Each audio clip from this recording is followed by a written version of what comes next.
Hello and welcome back to Good CEOs. In this episode, I'm joined by the wonderful, down-to-earth, genuinely authentic Laura Tannenbaum. Laura is the CEO of Fabric Social. Before then, she worked at That Lot, which is another social agency that's sold to IPG. She started there in 2015, so you could say Laura is the OG social person. She was social before it was cool. This is a really raw and honest and authentic episode, which really reflects who Laura is as a leader. We dive into what it's like to be a CEO, what it's like to be a mum, what it's like to have ADHD as a CEO, but also we dive into the predictions that Laura makes about the social industry and what's happening and coming around the corner. This was so fun to record. I really hope you have fun listening to it.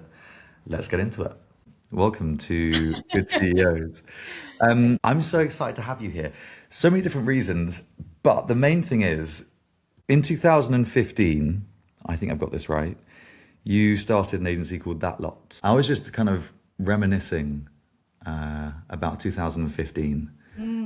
Yeah, What's good old changed? days. What's Everything, changed? everything and nothing. Tell me more.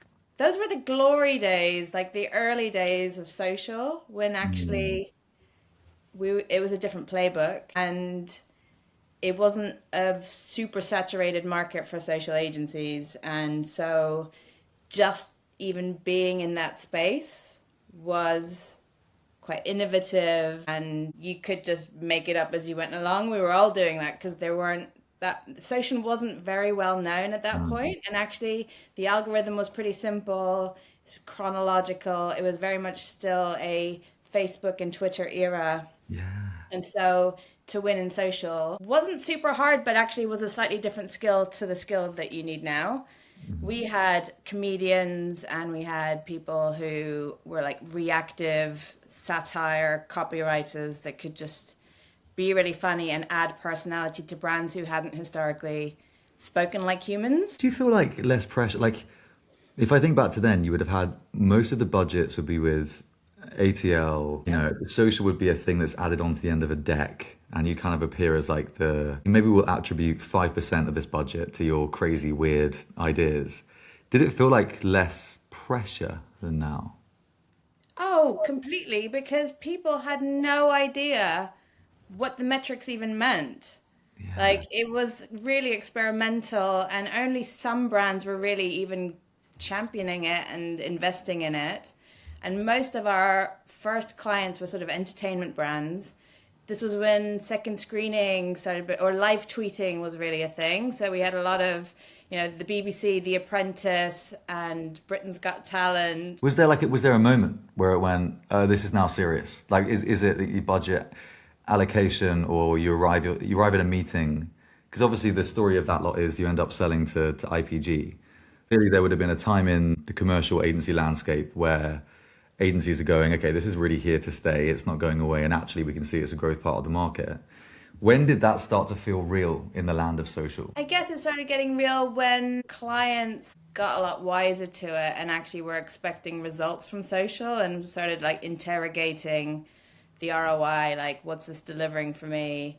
And I suppose as we got to a certain size, I guess shit got a bit more real. Yeah. And especially then you get ready for a sale, you have to get your house in order and really look at your numbers and your operations. And that, not even just with the sale, actually, just when you get to a certain size, your operations have to be right to be able to scale your Yeah. offer. And we were having a lot of fun.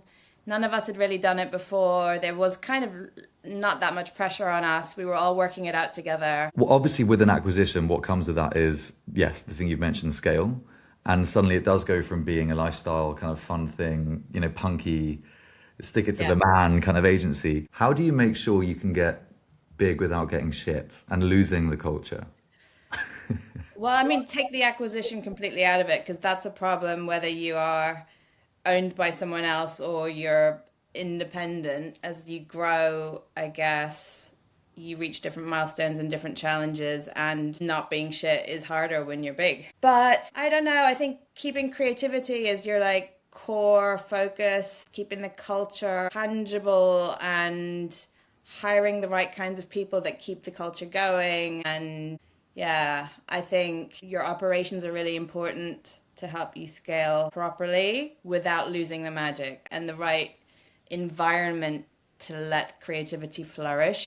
I think operations are important there, because if you squeeze the life out of everybody and like operate to 100% efficiency, you're gonna kill what makes the magic. And Yeah. creative people need a little bit of flex, psychological safety, freedom to experiment.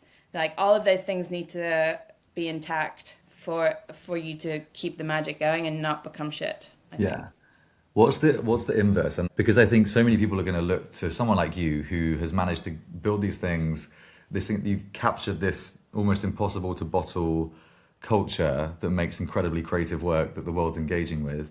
People want to buy that thing, but they also don't want to buy and crush that thing. What are you looking out for as a CEO to be like, ooh, this isn't, we need to stop what we're doing now or pivot what we're doing now because this is going to go down a road that we can't come back from? I think there's a few things that can chip away at the magic.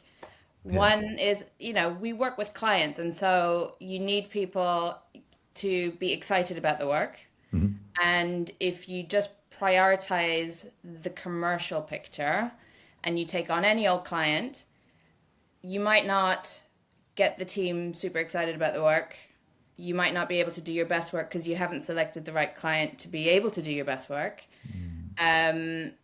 I think if you take on too much too quickly, you spread the team too thin, people won't do their best work, your passion gets killed. No one shouts about it on LinkedIn. Like right now, we're not asking anyone to talk about the work, but they love the work. They're so excited about what they're doing, the latest banger on this client, that client, whatever. You give them a client that is dry, where they can't do their best work, where any creativity is like squashed to like an inch of its life. It bears no resemblance to the original idea. That chips away at creative people in particular, but like the whole culture suffers from that. If there was a straight answer for that question of like, because every agency has great clients and kind of half dry clients. You've got like the back end where you're kind of going, okay, this is an always on. A lot of the time it's a retail client or it's a client that's quite tricky and the briefs are always not going to be as exciting. Is it like an allocation thing where you say, right, we accept that this client is not the one that you're here for, but equally we have to get paid and your work has to contribute to a return. I'm going to allocate your time on this 20% or whatever. Is that the solve? I don't think there's a super hard and fast rule, but yeah, everyone has a shop window client list, and then some pay the bills clients, I guess. But we're super lucky that most of our clients, I mean, I can't think of a single one that really isn't a shop window, but we have selected them well.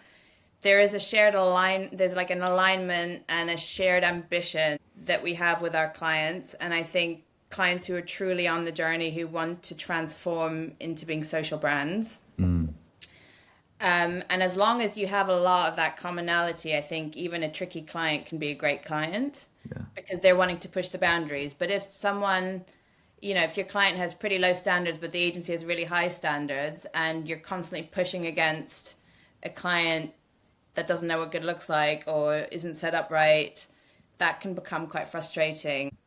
So can you think of a moment in your career as a CEO now, fine, that had such a huge inflection? It could be a thing that happened to you or a thing that you decided to do with your career. I'm trying to capture the essence of like doing the smallest thing that led to the biggest return and then got you into this position as a CEO. I think the biggest inflection point was moving from a really stable client side job where I was having a great time, lots of friends, great. I mean, like it was a great job, and jumping ship and taking a real risk to do that lot. And I ummed and ahed for such a long time. It felt like such a big decision, and in the end it was a bit of a fuck it moment, like what have I got to lose? And that I think has set me up. Like I wouldn't be where I am now if I hadn't taken that leap, genuinely. Is there a person on that journey? I think like there's self-belief in that. There's like the kind of you've accepted that if it goes wrong you can always return. Like it's not like it's not a one-way door kind of move. But I always think there's one thing being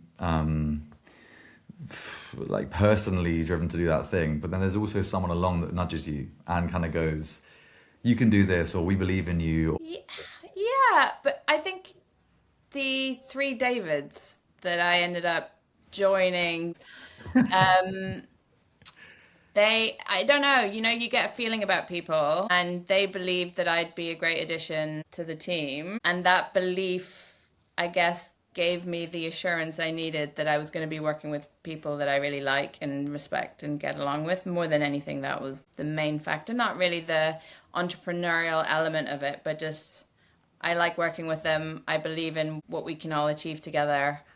Why not? Yeah. But yeah, like the husband, friends, like they were all like, why not as well? Mm. So I guess if you have that message coming at you, then you feel a bit bolstered. Yeah. And then like you fly forward, right? So you've had an incredible career. You've successfully sold an agency. You've done the hardest thing, right? If 75% of acquisitions don't work, you've managed to integrate that lot, which is still going now in IPG, which is an incredible thing. And then you've exited successfully, and it's still alive. Amazing. You then leave. You join NewGen, then you join Fabric Social, which I think as you were going in was relatively unknown. I was Okay. seeing the Curry's work, and it was starting to pick up and get some traction, and people were sharing the work and go, wow, look, Curry's are really good at social. Yeah. Who's doing this? And that's how I learned about Fabric. But what did you see? Because you would have had a few options. I imagine it wasn't the only agency that was trying to hire you. Yeah. What did you see in that specific social agency to make you think, yeah, this could be one I can evolve and grow? Great people, great culture, shared ambition, and a real sense, like a homecoming sense, because it had a lot of Yeah. that lot vibes about it. And so and I had really missed it, to be honest. The creativity that runs through every department, every single person that's there is so brilliant, with a brilliant mind, great creative eye. I love that kind of environment. And then you join, things grow even more. Like, is there a stat or a number that I can say that since you Yeah, like 300% year on year growth. okay, just a small three. If we think that, just say like normal growth is 6% average, I think CAGR, if we're using that horrible term. Very good is 20%. Incredible is 40%. I don't even know what 300% counts out. Yeah, there's no superlative that. Yeah, yeah. The bestest everest ever. I imagine there was a direction of travel for Fabric, but there's no doubt that your arrival meant that had accelerated. Going in, because a lot of people that listen to this podcast are CEOs that are either leaving their jobs, going into start. The last question we were asked was a CEO that was leaving their agency to join a competitor, and like, how do I approach my first 100 days? Were there any things that you did specifically in that time? Has it been, how many years has it been? Just every year, bonkers. Yeah. What? Oh Yeah. my God. Okay, wow. So okay, then maybe we can point to one or two things that you pulled as a lever to be like, this is going to get us to where we're trying to get to faster. Yeah, a few things. Stronger operational foundations. I know it sounds quite boring, but it was so important because it was still very quick and scrappy, startup-y vibes, which is amazing and super fun. Mm, But if you're growing super quickly, that will not scale, and that will break, everything will break if you don't have better processes, better visibility over data points that you need to be able to make better decisions. So that was important. And then I think being really clear about who we are, what we're trying to do, what we're trying to achieve, the non-negotiables, yeah, and that helps inform the path of like what's the right client for us, yeah. what are we in the business of, like the who, what, where, why, getting all those answers right so that we're all in alignment of like what we're here to do. Oh, it's not easy to set a vision, but we set visions and a lot of the time they don't happen. How do you granularly get people to understand where they're going, understand, what their job is in getting there, and for people to not slip back into the older way? Because I feel like you're coming in, there's going to be some legacy people that have been there since the beginning that have had it their way the whole time. How do you do that? I think I've been incredibly lucky because they were already on a great path, and they all already had sort of the ambition that we've just sort of stuck with. I think we've just articulated it a little bit better, and put meat on the bones of like how we're going to do it and what we're here to do. I think I was able to learn from my previous experiences on not having the operations quite sorted, not having the culture and the proposition properly articulated. And yeah, I think everyone already is super ambitious, so that's great. I don't need to crack the whip too much. And if you were to give one not criticism, but like if you were to give yourself a piece of advice a year ago, what would that have been, do you think? Maybe not being more decisive more quickly. Some of the tools that we've brought in, for example, I wish we'd brought in 6 months before we actually have. Okay. Just because no one could predict how quickly we grew, so we thought we had time, but actually from day one that should have been put in place, for example. Okay, I want to get into facts and I want to get into your predictions. Because facts, baby, facts. But I have one last question for you. And it's more of a selfish question. I also think people listening to this are quite curious to hear what you think about this. But what is I'm going to say ad agency getting wrong about social and therefore leaving a place and a space for a company like Fabric to grow the way that you are? Well, I don't want to generalize that they're all getting it wrong. Some are doing well. But I think a lot of people are still treating social in the way that maybe we did 10 years ago. Yeah. And I think social has a slightly different job description now to what it was 10 years ago. And expecting social to have some of the metrics that they're used to from a sort of more traditional, classical marketing playbook, brand uplifts and attribution modeling and all of those types of things don't really work very well yet in social.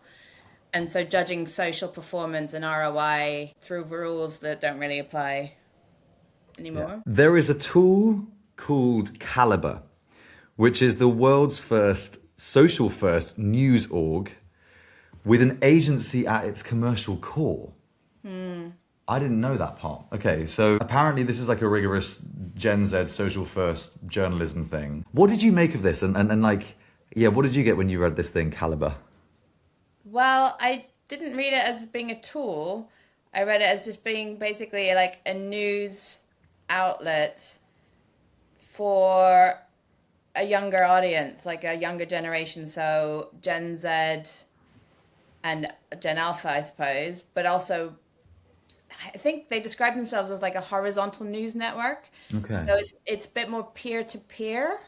So you've got a lot of creators who are creating content and they're being trained up on how to do journalism. And so they're using very social first formats to basically do news. But I like the concept a lot because even I am not in the behavior where I go and buy a newspaper at the weekend or like I don't religiously check one particular website for my news. And a lot of my news does come from social and what my friends are sharing or what creators are saying. And, the algorithm knows that I probably want that kind of content. So I do get served it. Yeah. But this is actually a supercharged version of it, which is trying to stop misinformation spreading. So there are proper journalists who are vetting this stuff, but you're giving the keys to more creators to help make news that will be engaged with. This is interesting. It's almost like what's happened to like food critics. Now, like I watched the Gordon Ramsay documentary and like... Oh, I haven't seen that yet. It's incredible. You should watch it. But instead of inviting all the critics to come and, write their evil things about the restaurant, he just invites the creators now because they're going to give a real, expressive, I guess, authentic reaction. Yeah. This feels like the audiences, particularly younger audiences, have never trusted institutional press. Have never trusted in because it's so caught up in banks and politics and governments that we're now democratizing news, which is cool. Which is that's what I think is so cool about this. And the bit about an agency wrapped into it, I think, is that they have all these different creators within their network that are, like experts at comic timing, pacing, editing, all these things that Yeah. actually they can offer that to brands as well as a more commercial arm of their organization. I think what they're saying is they're keeping the news element untouched so that they have a clean mission to just deliver great news. But then the commercial element comes from making content for brands, I suppose, using the brilliant production talent that I guess they've assembled. So this is fact number 2. This is definitely, we can talk more to this because it's in the mainstream. I mean, it literally is in the mainstream. Financial Times are writing about this the whole time. This is OpenAI tentatively testing advertising. So like, there's a lot of irony in this. Obviously, Sam Altman, I think, was quoted to say, if we ever have to use advertising, it's a last resort, which is like one of the most dangerous. Obviously, he's got a lot of stick for being a very emotional tech founder, and which in these worlds, you can't be like that. We saw the brilliant reaction from Anthropic, which was an ad done by Mother. It's beautiful, satirical, like Black Mirror-esque, half-truthy style advertising where they're saying, ads are never going to come to Claude, but they are going to come to OpenAI. Like, away from just slating the politics of Sam Altman and the different platforms battling between each other, what do you think this means for the user experience or for advertising? Can you imagine your clients asking you, how do we appear in OpenAI's ads? Yeah, what are your thoughts? We're already being asked how we can make sure that our clients are showing up in organic ChatGPT or AI results. But I guess the ad element you can control by just shoving a load of money into it and making sure that your ad appears. So I think from that point of view, no idea. I've not even seen the ad user experience because it's just in the US, I think, right now. It must be a last resort because they must be losing so much money. And that's why they're having to do this, I suppose. Yeah. Like running any AI is ridiculously expensive. And I guess from a commercial point of view, I can understand it. They're going to have to try and monetize it or kill it. Yeah.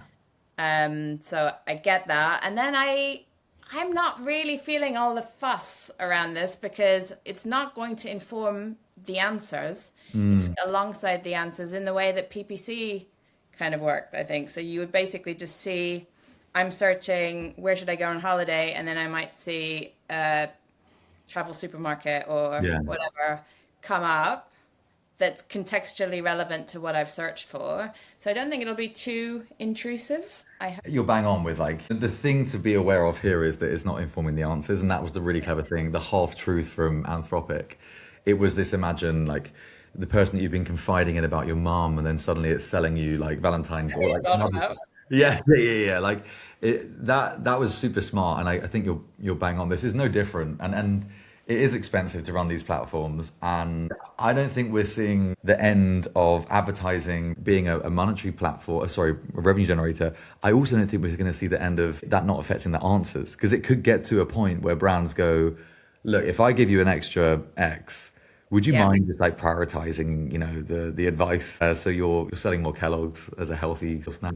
I think even just having ads show up will affect the trust in these systems. But as soon as it starts informing the actual answers, I think we're in a really dangerous place. Agreed. Already it's already scraping what's already out there. So, if there's garbage that's being scraped and then being put in the answer, I suppose already there's bias in there. But if you can then formally affect the bias, that feels like trust will just erode. But I think at the moment I'm seeing it a bit like Spotify. You've got the free model, and the free, if you access Spotify without paying, you will get ads. And then you can pay however much, and it's an ad-free experience. And I guess ChatGPT would be the same. I suppose people will have an element of control over the advertising side, and I bet you Claude at some point will follow. Okay, what if I asked you the question, what's your thing that everybody believes but you don't? God, that's a good question, but shit. What would you say? It doesn't matter how much money you spend, free is how you feel. What other areas of my life can I feel rich? It's not just... I love this topic so much. Do you know what I mean? Because it's like, yeah. 100% do. If you work in New York right now, you're one of the most well-paid CEOs, creative directors, whatever, but you're probably the most overworked, and you have the least amount of holiday, and those days are going to go by really quick because you're in New York. And like, are you rich? Oh, God, exactly, exactly. It's just our whole system has been polluted by putting salary or money at the forefront of everybody's priority list. Yeah. And I guess like if that is your main metric of success, like you will never be successful because there's always more, more, more, more, more, more, more. Yeah. You'll race through life and you'll get to the end and you'll regret not having felt rich in all the other areas that are way more meaningful. Yeah. Yeah, I'm massively with you on that. Because nobody speaks about money. Nobody speaks about the other elements of the role that are super important. How many Yeah. times? I mean, like, one of my close mates is a lawyer earning incredible money and cannot wait to stop doing it because he's putting his life off until I don't know when, because it's so addictive. The power, the positions, the kind of the game of the pyramid structure that you're climbing up, along with the tokens that you get with the salary increases. Yeah. How do you say enough is now enough? And ooh, there's all the, and then you have the kind of the social pressures of the friendship group that you've picked because you've chosen a group of other high performers. Unless you have a cartel agreement between your friends, when are we all getting off this? When are we all getting off this roundabout? Because I do feel like we are going around and around and around, and our identity has been so wrapped up in our work. And I can lead to a real existential crisis when you actually like wake up to what am I doing this for?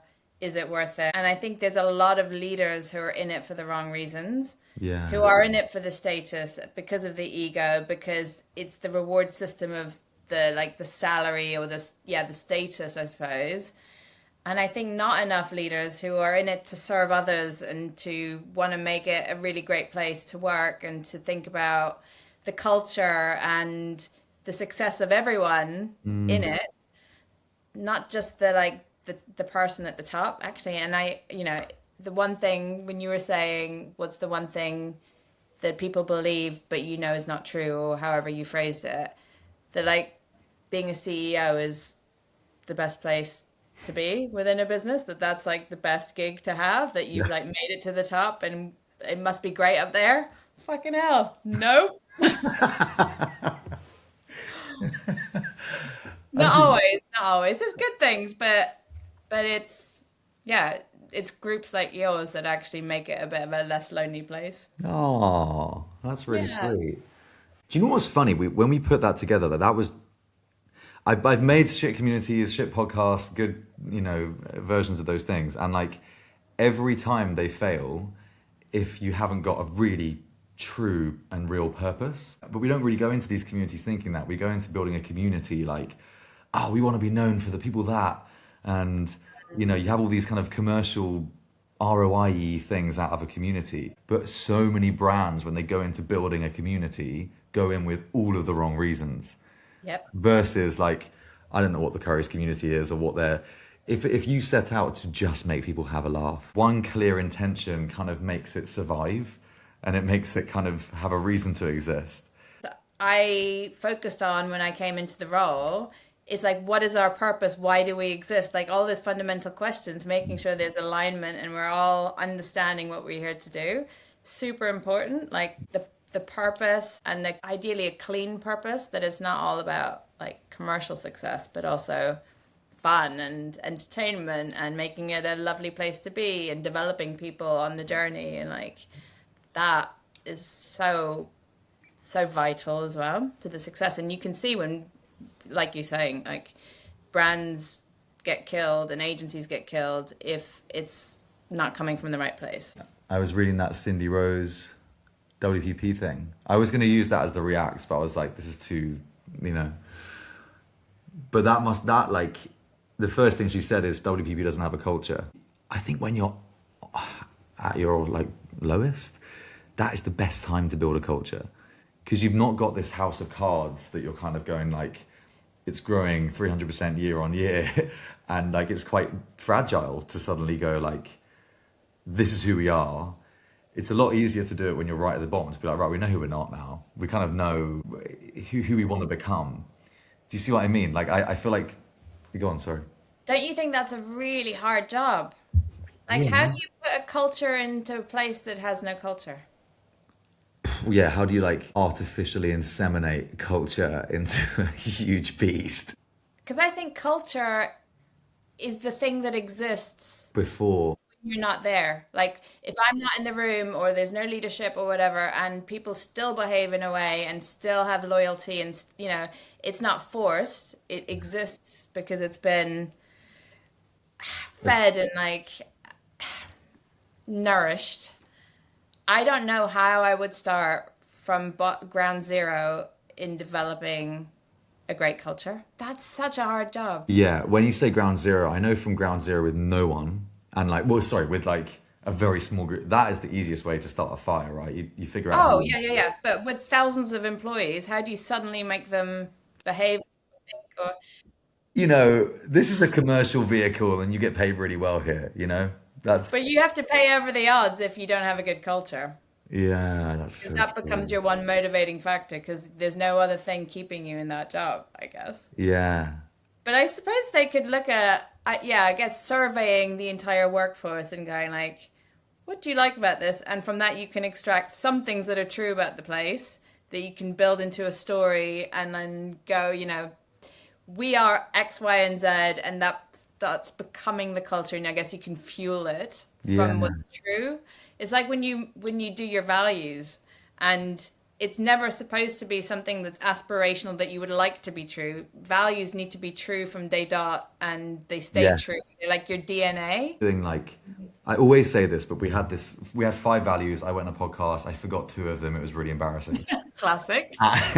And that's because you go into word salad. As soon as you've gone past three values, A, I think the brain struggles to remember. My brain doesn't remember things past three. And B, like you can just add a couple in there that cover all bases. We had kindness and accountability. Those were the two that I was like, do we need both? Because like, if someone hasn't been accountable, I'm not sure how kind I want to be to them. Like, Yeah. I'd rather we were accountable over being kind because then, Yeah. do you know what I mean? And so, Yeah. fuck Yeah. kindness. We're taking kindness off the list. Yeah, it was a really interesting exercise, and actually, it was just surveys where we asked people what makes fabric special, and Mm. there were recurring words, and then I guess we wordsmithed it, but it was like, hear me out, celebrate loudly, and do it with care. Ooh, I like that. And they all spoke to like a different part of the culture. Like I remember that lot was so simple, but it was human and humor. Like there was a real humility and humbleness that existed, and like Mm. superhuman, flawed, but like imperfectly perfect. Yeah. And then humor ran through everything that we did. Oh my God, imagine just boiling it down into two words that are like that are not stale. Because problem with value words, they're always very clinical words. I think we're now with all these PE back groups and these Frankenstein situations that are going to start happening. The people that I think are going to win are the ones that go right. We're accepting that we're a melting pot of different cultures. So either we completely keep this as a house of brands and you just stay, doing what you're doing, or we come together and figure out what is this uniqueness about us, Yeah. and what are the threads that pull us together. And it can't be kindness, accountability, or anything like that. It has to be something weird. Yeah, yeah, yeah. Yeah. Something weird, Yeah. like a little bit odd, that's obscure about this collection of human beings. Because those are the agencies like Wieden and Kennedy, Mother, like all of these companies got to the point that they got to because they had a simplistic viewpoint. Definitely, yeah, 100%. I think the right way of approaching it. And Hear Me Out is so distinctive to Fabric because it's so like maverick and wild, and ideas come from everywhere, and it always starts with "Hear me out, I have a crazy idea." Yeah, but that's the kind of creative DNA that you need, and so that has to become cemented as a value so that that will always be one of the most important things to keep. That Yeah. like anyone you hire has that sort of mentality of yes and build on things, don't block from the outset. You need to give things life, give ideas life, and just Do anything you kind of regret doing, or anything you feel, no, that didn't work, but I really thought it was going to? so many things. I mean, I'm making mistakes every day. But Sure. yeah, it's so interesting to think about, yeah, mistakes. I mean, I've tried very hard to be likable and to people please and stuff, and I think I've had to really train myself out of that. And Same. also to lean into the things that you are good at and let other people do the things that you're not so good at, and being really honest about the things that you're not so good at, or that don't interest you particularly.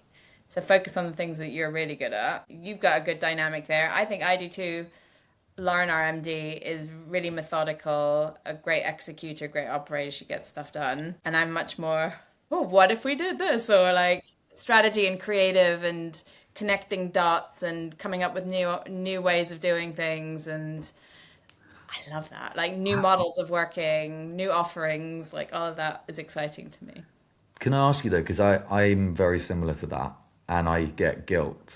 So I've made my diary almost have nothing in now. I'm there's I'm one or jealous. two. Well, I'm not as important to the business as I used to be, maybe.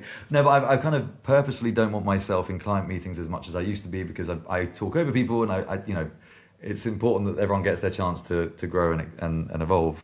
Even in a board meeting, my responsibilities are things like partnerships and brand and marketing and like all the lovely, fluffy, fun stuff that I find really exciting, but I'm not on the hook for a lot of stuff.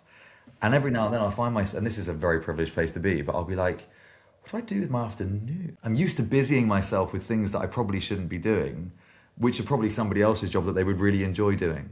So I'm going to make myself redundant so they get to step up into these positions. Yeah, but I like in some ways I'm massively envious of, of that. I like a little bit of the pressure and the like the accountability, and I do like being client facing and in the work. So yeah, I'm Ooh, not that's where you annoying. are where I can let go, but it's also it's not my baby. You know, it's not my business Yeah. running this trying to run this business. But that was my long way of asking the question. Like, where do you find the time? When does your mind feel free enough to be thinking of new ways forward and different ideas? If you're someone that gets a lot of satisfaction from busyness and being in the work and in the client meetings. Yeah, it's really hard, but then my brain never really switches off. Okay. It's the magic of ADHD. I really am always on, and that's actually not a good thing. But actually, for coming up with ideas, I suppose it is Yeah. because all the time that can happen. But yeah, when you're really frazzled and overworked, like of course you're not at your most creative and your most innovative. So I'm definitely not glorifying burnout here because that is No. what I'm saying at all. Obviously, there's positives, right? New ideation, able to concentrate on a few things at once. But like the flip side of your ADHD, have you been diagnosed with ADHD, Yeah, right? So yeah, yeah. what's the negative flip side that you find that isn't helpful? Oh, overthinking things, perfectionism, people pleasing, taking on too much, saying yes to everything because everything seems exciting, and Yes. then feeling a bit overwhelmed, overstretched. And because you are someone that really cares about good work, and I am a recovering perfectionist. So it's really hard for me to do work that's only good enough and not the best it Yeah. can possibly be.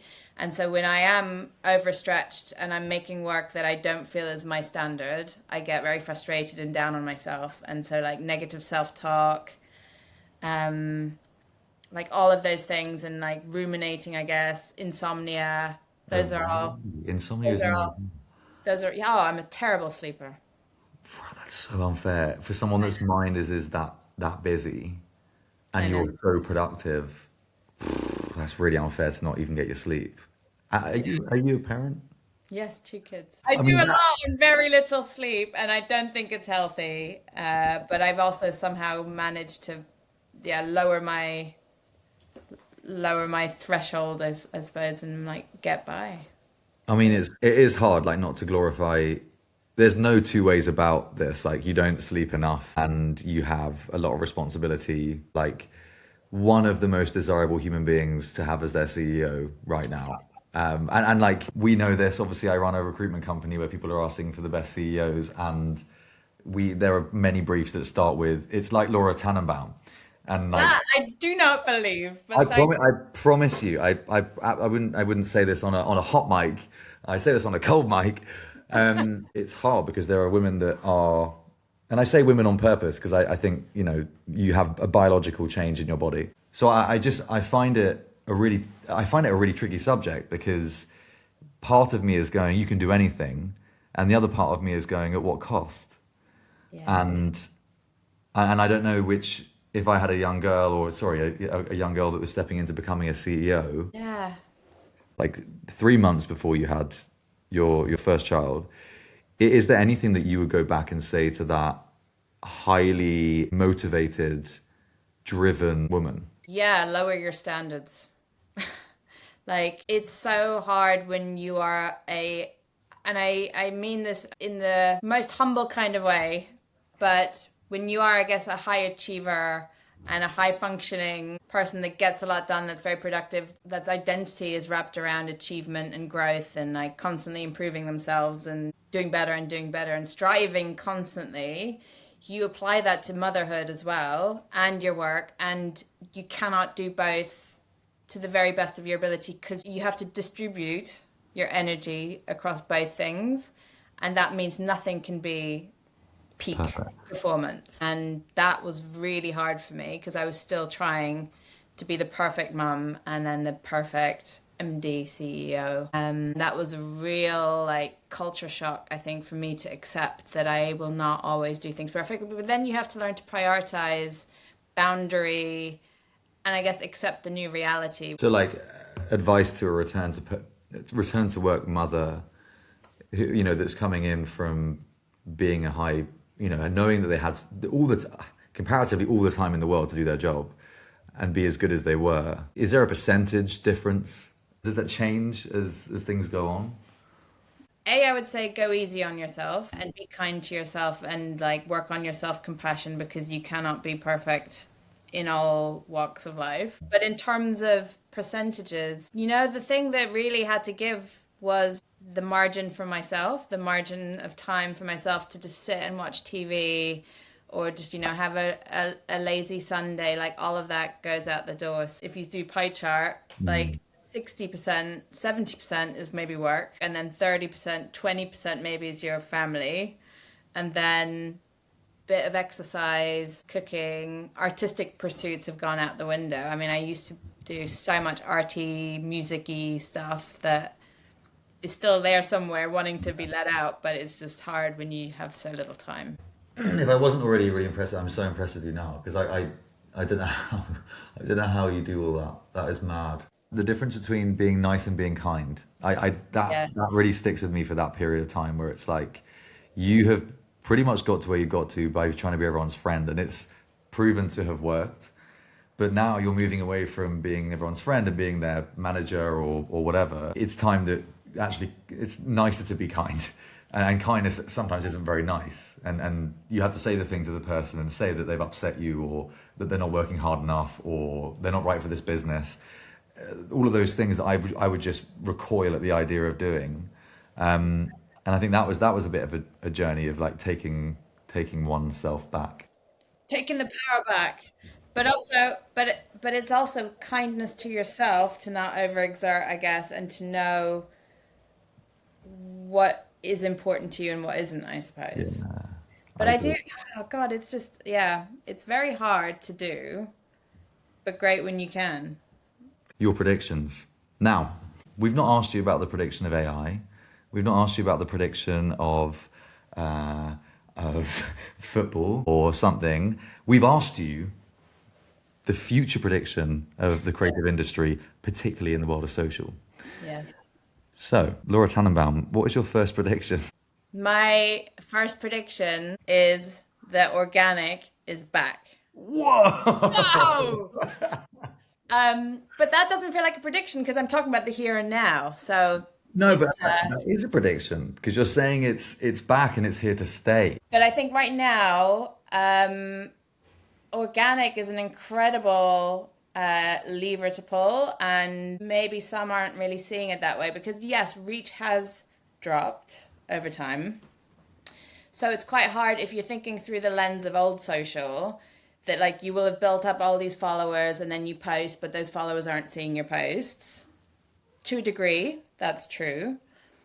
But also, the playing field has been completely leveled. So now you're not just competing against your competitor brands. And so, actually, the bar is just so much higher now to make stuff that is genuinely good. And I think we're still seeing so much content that is basically an ad.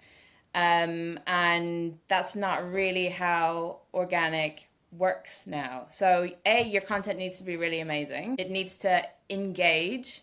Those are like the trust signals that, you know, I guess you first post something, it goes to a few people to test whether it's good or not. In real time, the audiences are adjudicating if this is good content because you can see it from the engagement metrics. And then it goes way beyond your followership into the bloodstream of social, and you can completely win with great organic content. Like, reach is only bad if you're making bad content. So it is probably a bit more lo-fi, way more audience first, way more culturally relevant, much more reactive, in the moment, tapping into something, some insight that you're getting from communities, and you just need to behave more like a social brand and like you're really tapped into the ecosystem. And with the right vernacular, I think, is also really important. And when you said like organic, paid, and influencer aren't separate lanes anymore, what did you mean by that? Well, I think a lot of brands still set it up so that you've got an influencer agency over here, you've got your paid media agency over here, and then you might have a social agency mainly focused on organic content. But actually, organic is the perfect test bed that informs everything. So it's your R&D, it's really understanding how your brand is coming to life in the wild. And it's also, like I mentioned, like a perfect place to test content. So rather than running huge focus groups and testing advertising, you can literally post something and see in real time if it's good or not. Then you put the money behind it, then you boost it, then you supercharge it. And influencer fits into the same ecosystem. So UGC content in particular, but influencer content way outperforms any advertising. If I see an ad for, just as an example, like a coffee machine, beautifully shot, food styled, I'll be like, okay, that's nice. But I see Steve from Bognor Regis with a weird haircut, like showing me how he makes his coffee and talking about how amazing his coffee is. That's way better social proof, and I'll believe it. Like, that feels way more realistic to me than this perfected, hyper beautiful styled ad. Do you know what I mean? What I get from that, if I go like macro and say, okay, so what does that mean for ad dollars? What does that mean to money attribution, and where's that going to go? Now it feels like if brands know that that wallpaper effect is happening to their advertising, they will have to reinvest into more creative, culturally tapped in work, because that's going to get the attention, which is the currency. Okay, that's perfect. I'm really happy with prediction one, and it kind of leans a little bit into your second prediction. Well, I think this is the controversial one, right? Because, Yeah, I could challenge you on this one. yeah, So, let's do that. okay, fine. So, do you want to say what your prediction is? I think my second prediction was around brand building, and that I I think there's a real shift happening where brands can be built in social. I don't think it's commonly acknowledged yet, but there is still the hero hub hygiene model, the sort of above the line first mentality that you need all of that to build a brand. But I'm coming from the perspective that you can build brands social up. And it sort of relates to the first point of testing your organic, understanding your community, building community, creating your moat through community, and creating mental availability in people's minds that your brand is the first that comes to mind when you come to a purchase decision. Yeah, so it's like, oh, you've just finished in the gym and you're really thirsty, what brand comes to mind? It's more about like the category entry point now that social is so good at doing, because I can say, I want to make a bunch of content showing you that after the gym you need X drink, and show influencers drinking that drink at that precise moment. So all these category entry points I can put into your mind, but in a really subtle way. It's very entertaining. It doesn't feel like sales, but I'm creating mental availability. But it's the salience, and it's the making sure that yours is the first brand that people think of, that social is so good at doing. I think my challenge on this was actually there's a pre question I need to ask, which is like, how are we defining brand? Branding, or are we talking about brand building as a communications exercise? Brand building is a communications exercise. Okay, then I cannot disagree. I can't tell you, and this is like the classic thing. When was the last time you saw an advert? Like, I can tell you all the things I've seen on social media recently, whether it was the Liquid Death urn that's been going out. Like, these things are staying in my mind. I can't tell you an ad on TV apart from the Anthropic ad recently, but I saw that on social media. I know I didn't stay up to watch the Super Bowl, right? So you can't disagree. And you're seeing, I mean, yeah, you're seeing it across the board. You're seeing like ad dollars shift from classic media and creative shops to social. So, I mean, that's, yeah, undisputable, I guess. But I suppose you're buying reach, and you can tell people how much reach Okay. you've been able to buy. But it's not all about reach in social. So it's a different metric that you need to be looking at. And social, I think, is much more about resonance and like efficacy. And I'm not trying to buy reach, mass reach. I'm trying to have meaningful engagements and make people feel differently about the brand. Yeah. And that, I think, just looks very different. There's a difference between knowing and feeling, right? Yeah. Like, I can know that I've been hit by an ad on TV like a million times over and over again by, what was it? Oak Furniture Land. I have no feeling towards Oak Furniture Land, nothing. But I have feelings towards Currys because I find the stuff really funny, and they've clearly got a good sense of humor. Because Yeah. you've made me laugh, and because I'm like, what the fuck is this? And you've intrigued me. I'm not intrigued to know about the 25% discounts that are happening at Oak Furniture Land right now, but I know about them. Yes, it's still doing a job, I guess, but it's not making you love the brand anymore. No, exactly. And I think that's the important thing, that we are now, like, it's harder than ever to get attention, right? So I think, like, the thing that I've mentioned a couple of times, but I think it's really worth looking into is like, what happens if you did bring branding and social way closer? Yeah. And I that's what I quite liked about the OK Cool and Residence deal. And you've got design consultancies now back to back or working alongside people that are right in the heart of culture. And I just think that for some reason we haven't looked at bringing an influencer or a social company way closer to a company that are advising at the highest level, from CEO to founder people, what they should be doing as an expression of their brand. Do you know why that is? Do those people even sit in the same rooms? I think we have entered an era where people don't want that polished perfection in social. And so it is a little bit of a tension, I suppose, because you've got classic marketers who care a lot about how their brand comes to life and how their brand is treated in social. But then you've got the true social brains who are like, no, it needs to feel really human. But yeah, that I have not seen both parties be perfectly happy in the middle. We need to move on to the third prediction, because otherwise we're going to drop it in casually here. My third prediction was that perfection is out and purposeful jankiness is in. Oh, can you just define the word janky for us? I mean, it is just a little bit ugly and there are flaws in it. So I think we're seeing so much AI slop, and AI is well known for the M dash. Oh yeah. And so when people are taking AI content, they are removing the M dash and putting the little like hyphen instead, Yeah.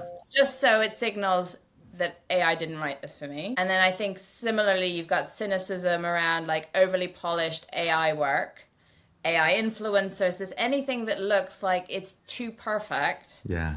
There's just all this cynicism and trust and rejection of it, that we're seeing basically a real swing to anti-polish and more human. And that's, I guess, the jankiness of no, AI could have done this because it feels too messy and too real and too unpolished for it to have been touched by AI. And then I suppose that brings trust back into the equation. People making mistakes, spelling mistakes on purpose to show that there was a human behind it. The world is heading into an anti-AI direction, and I feel like the more imperfect things are, the more likely it is you're going to trust it. And I think that's the main point that we're talking about Totally. here, right? Do you and this is what I think about this generative AI, like obviously every agency is rushing now to like be the first generative AI agency.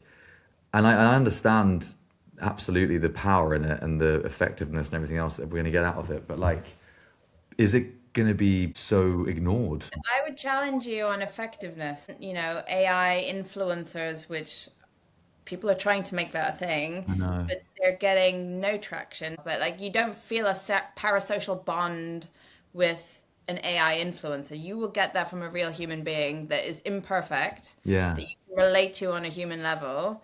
I mean, that's how all these influencers, even micro influencers, are effective because you trust them, Yeah. and they are imperfect and you can see yourself in them and you feel like you know them, and that is the magic of the influencer space. I think AI just will really struggle to cut through on the same level. So hard. Like, could you plumb in, purposeful jankiness into an AI? I mean, that's when it just gets so sad if we get to that point. Oh, You probably could, but it's icky, isn't it? yeah. I don't know if AI should be used in that way. I think it could be used in so many much better, cooler ways that don't affect the actual creative output. Yeah. Everything but the creative. It's like if we were two tech bros on a call right now, would we be defending the beauty and the romance of creativity? Like, I got tricked with a few AI songs recently. I was like, this is actually really good. I'm like, oh damn, like it got me. It's like you don't want to like it, but yeah. And when I'm saying social first and organic and the game has changed, kind of just is saying it's all saying the same thing. It's part of the same thought of just people by people. People like humans. Humans are more believable than ads. Polished perfection is out, and humanity and relatability is in. I really like this one. I think it might be my favorite one of your predictions. Love the other two. It's just that we were meant to have an argument on the second one, but then we didn't because I clarified what you meant. Oh, So I'm sad about that. Can we have an argument now? yeah, let's argue. Let's Yeah, argue. fuck you, man. Fuck you too. Okay, Laura, thank you so much. I've genuinely loved this. Laura, I've taken up so much of your time. Thank you so much. I've really had a lot of fun, This has been genuinely. great.